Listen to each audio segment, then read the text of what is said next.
Abisala Esma Ibrahim, sa pagbubukas ng pinto ng sapiro sa aming mga diwata. Ngayon na may hirapan na sila Hagorn, nasalakayin tayo dito. Minsan nang winasak ng Atoria ang kaharian ng aking ama. Ngunit tignan mo, nakatayo pa rin ang mga haligi.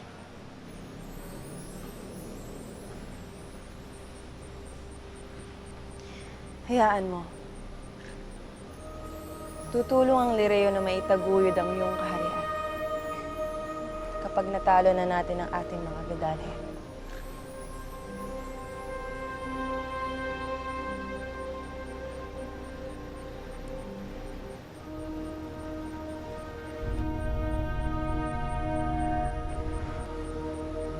Alam kong nalalapit na ang pagbangon muli ng kaharian ng Sapiro.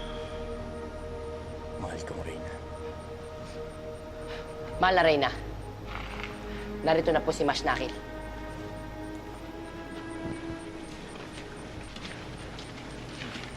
Akil. Ulat.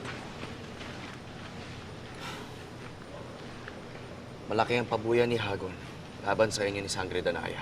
Kaya kahit sino ay matutukso sa kanyang ibinibitag na pain. Ang matutukso lamang sa kanyang ay isang engkantado na may maitim na budhi na kayang ipagkanulo ang kanyang kapwa. Ngunit alam ko, nakakaunti lamang sila. Sapagkat naniniwala ako na marami pa rin taga-engkantadya ang may mabubuti pa rin kalooban.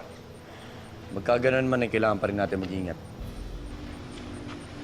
Mahal na Reyna, Sangre Danaya.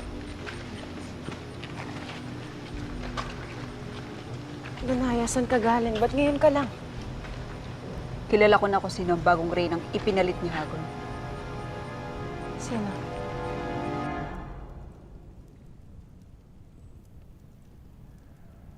Marahil ay si Danaya nga ang nakaharap mo. Sinaktan ka ba niya? Hindi ang gaya niyang makakapanakit sa akin.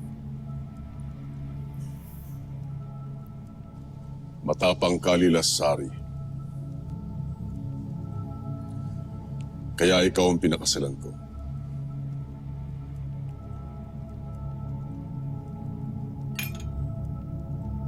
Kilala ko ang lilasaring sinasabi mo.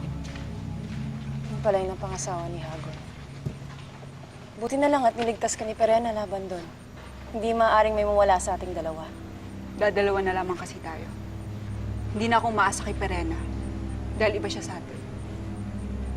Pero si Elena, kung saan ay kasama natin siya, maski hindi na niya hawak ang kanyang brilyante, mas madaragdagan pa ang ating lakas. Mas higit rin ako mapapanatag na kakayanin natin kahit paano si Hagon at ang lilasari na yan. Tama ka, Danaya. Malaking kawalan talaga ang ating kapatid. Lalo na si Elena.